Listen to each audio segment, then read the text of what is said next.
Du coup, de StarCraft au poker, il y a des choses en commun ou ça a l'air assez différent? En fait, il y a beaucoup de choses en commun. Ouais.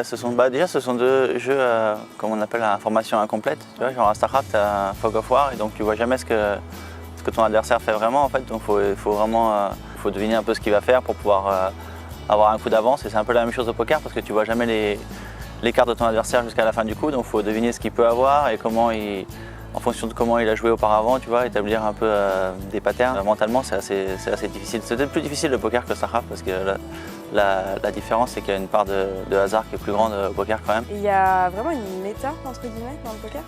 Ouais, il y a aussi une metagame. Le metagame, c'est super important à StarCraft, bien sûr, dans tous les jeux e-sport, mais au poker aussi, il y a une metagame. En fait, il y a des styles de jeu qui sont plus ou moins à la mode en fait, et il y a des moyens de contrer ces styles de jeu en fait, et donc c'est... Et il y a des choses dans ton passé de pro player StarCraft qui t'ont aidé dans le poker? Aussi le fait de tout ça, et aussi le fait d'avoir joué en Corée rapidement dans des stades de 20 000 personnes en fait, et c'était tout ça très souvent acquis à la cause de mes adversaires parce que quand c'était les demi-finales ou les finales, c'était les grandes stars coréennes de l'époque en fait, et donc dès que je faisais une erreur, que je perdais un combat, t'avais tout le monde qui applaudissait, c'était assez horrible. Et en fait, ouais, donc résister à la pression, si, ça m'a beaucoup aidé. Le fait, je pense que toutes les compétitions de haut niveau, en fait, dans un certain sens, il y a cette pression pour être au plus haut niveau, et donc ça a aussi beaucoup aidé pour le poker. D'accord. Et ça t'est venu d'où cette passion? Tu jouais à la base?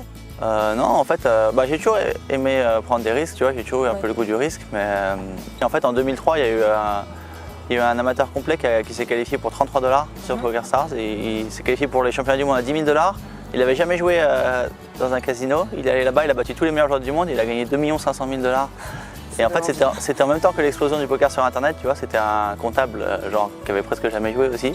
Donc tout le monde s'est dit, moi je peux être le prochain, et donc mon ami qui était aux États-Unis, il a commencé à jouer, il m'a dit, tu devrais essayer de jouer au poker et tout, ça te plairait, tu devrais être bon. Je fais, bon, pourquoi pas, vas-y. Et il m'a dit, va sur PokerStars, on va créer un compte, je t'envoie 10 $. Donc j'ai fait, ok. Et en fait, les 2-3 premiers mois, c'était un peu en dilettante, tu vois, c'était un hobby, mais je faisais pas ça très très sérieusement. Et après, j'ai envie de me mettre plus sérieusement, et très vite, je me suis rendu compte que j'étais assez doué et je pouvais gagner beaucoup, et ça me donnait beaucoup. J'adorais le jeu, et en même temps, ça me donnait beaucoup de liberté.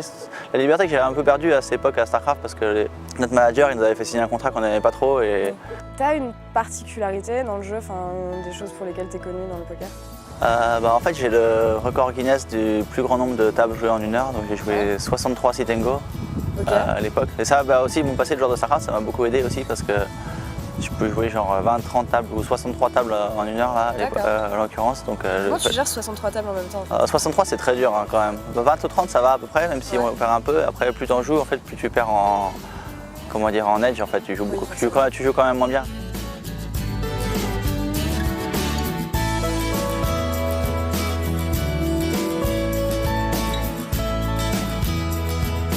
Est-ce qu'il y a un mental particulier ou un mindset dans lequel il faut que tu sois quand tu es en tournoi? Faut être concentré, c'est un peu comme à StarCraft, il faut vraiment être concentré, lâcher de la méditation en général. Et c'est surtout important, au poker c'est très important aussi d'être bien reposé parce qu'en fait les journées elles sont longues, tu vois. La grosse différence par rapport à StarCraft, c'est que StarCraft c'est super intense, mais c'est genre des best of 5 au maximum, tu joues genre 1 heure, 1 heure et demie, tu vois. Tu sens que ça joue sur tes nerfs au fil des heures? Alors qu'au poker en fait tu peux jouer genre 10 ou 12 heures. Et donc en fait, si t'es pas bien reposé et en bonne condition, à la fin de la journée, tu as beaucoup plus de chances de faire des erreurs. C'est quoi ton meilleur souvenir en tournoi, si t'en as un? Mon meilleur souvenir, c'est probablement quand j'ai gagné, en 2008, j'ai gagné le tournoi aux Bahamas, qui était le PokerStars Caribbean Adventure. C'était le plus gros tournoi aux Bahamas à ce jour, et j'ai gagné genre 2 millions de $. C'était ma première victoire en tournoi aussi, donc c'est vrai que c'était assez exceptionnel comme feeling. C'est difficile à décrire en fait, mais c'est vrai que c'est...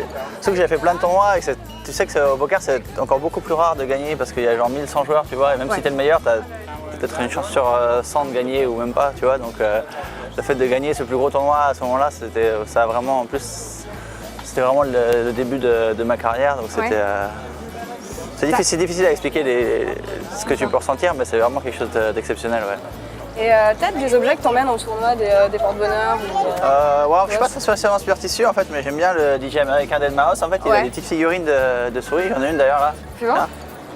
En fait, quand il est sur scène, il met toujours un casque, comme ça. Il a plein de petites figurines. En fait, c'est parfait parce que tu les mets sur tes cartes. Tu sais, t'as un truc en poker, t'as un carte protector en fait. Oui. Est-ce que c'est aussi compétitif qu'en e-sport, puisque tu citais l'e-sport tout à l'heure, ou alors est-ce que c'est vraiment une atmosphère hyper plus famille peut-être? Ça dépend en fait, parce que le truc de ce poker, il y a plusieurs moyens de le jouer en fait. Si tu joues en soirée avec des potes pour genre 5 €, tu vois, c'est plus pour le fun, mais quand tu joues pour des tournois, là j'ai joué un tournoi à Las Vegas, c'est genre 100 000 € l'inscription, tu vois, juste pour jouer le tournoi.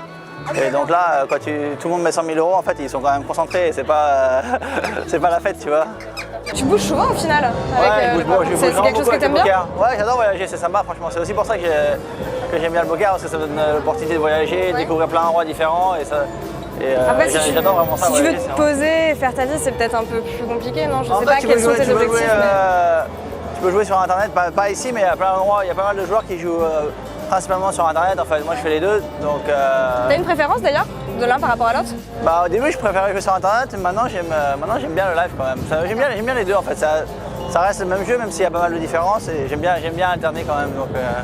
L'avantage sur internet c'est que tu peux jouer genre 20 tables, tu as toujours des mains, tu as toujours quelque chose qui se passe. En live c'est un peu plus posé tu vois, mais il faut quand même rester concentré. Et là du coup t'as un projet pour les années à venir, des choses que tu voudrais réaliser parce que t'es allé quand même hyper loin dans ta carrière en tant que joueur de poker. Donc t'as des choses encore que tu voudrais réaliser ou tu penses que... Il y a toujours des choses à réaliser, j'aimerais bien gagner, le rêve ultime ce serait gagner le titre de champion. En fait j'ai un titre de champion du monde déjà, mais il y a un titre de champion du monde, le main event, tu vois, le tournoi avec genre 8 millions de premiers prix. D'accord. Ce qu'à Vegas, ça c'est vraiment le rêve ultime, mais j'aimerais continuer à gagner des trophées et après vraiment essayer de marquer l'histoire du poker, ce serait vraiment bien. Bah écoute, bonne chance du coup, et merci pour tes réponses, pour cette balade dans Prague, c'était vraiment... Avec grand plaisir, j'espère que ça t'a plu. C'était super.